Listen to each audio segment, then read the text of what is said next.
A three-part animated movie like this is pretty unprecedented, but if you're gonna do one, it's probably Crisis on, Infinite Earths because that's like the one of the DC stories.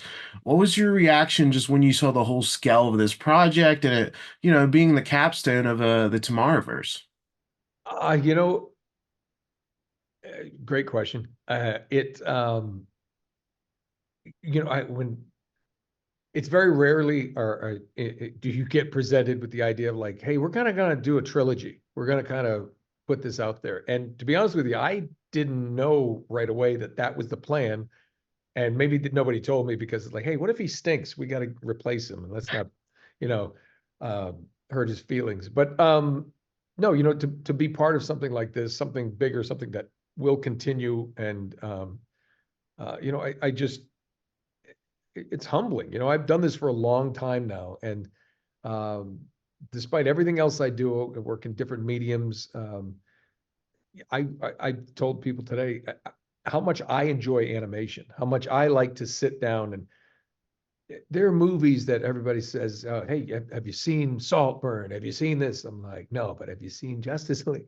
Have you seen these different? And sometimes they're not the animated films that people think of because they're not in theaters. They're not the big, like we got, Jack Black is going to do another, big um, celebrity heavy type of deal.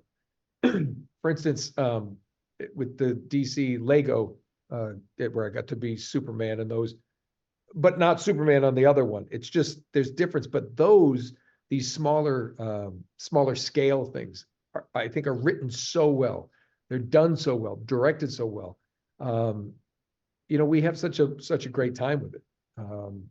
And this one in particular, though, feels kind of like my it's like our Lord of the Rings kind of deal. It's our Hobbit. It's like this is a big scale. And with the on-camera side doing their own iteration and bringing more of the Justice League and the DC universe into more and more prominence every day. I'm just proud to be part of this, and look forward to people seeing this, getting it on DVD Tuesday, and or you can get it digitally, but Tuesday. I like a thing. I like a thing to take to the cons and have people sign.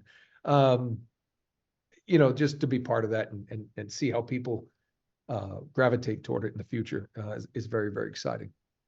Yeah, nothing beats physical media, and Amaze is really a highlight of this first part. And obviously, there's some post-production to on the voice to make it more robotic. But when you're actually recording it, like, are you being a bit more stilted in your performance and robotic in your delivery? Like, what's the balance there? It's interesting.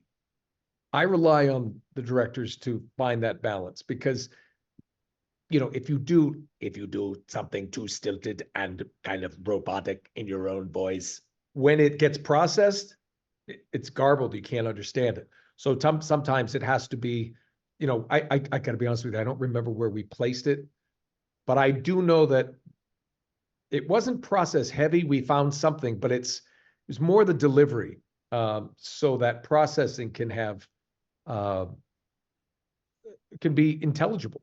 You know what I'm saying? It's I somewhat stilted, but then sometimes you don't want it to be too 1950s robot.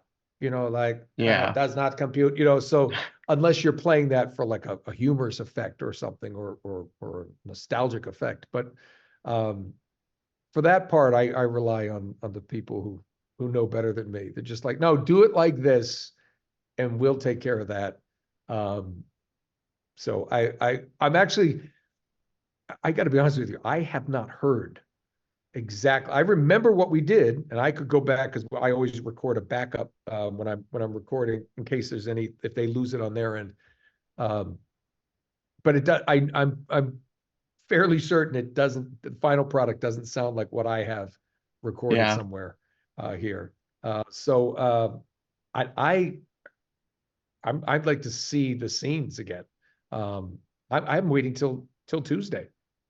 Wow, you're going to be very happy with how it turned out. And what impressed me the most was just the arc that Amazo goes through. I thought he was just, a generic Mm. villain, but he comes in, he has this really nice arc, and there's some really great scenes with older Barry later on. And how is Yeah. it recording this kind of, it's strange because he's like an android, but like there's some emotional scenes there. I remember there was a lot of conversation during those sessions about like, well, he's an android, so how are we dealing with emotion? It's always an interesting thing when you're doing that. But for Amazo, it was that idea where like is he the villain, and then he makes the conscious shift to change his ways. Let's call it, whatever. What I'm saying? Does that make sense? Yeah. But the one thing we did do is, you know, how do you take something that's an android and give it human emotion? It is where it's kind of like very similar like Star Trek with Spock. It's like, well, at what point does that? But gosh, he's an actual being. I remember a conversation when we were recording, going, well, okay, so if he's an android, at what point is his?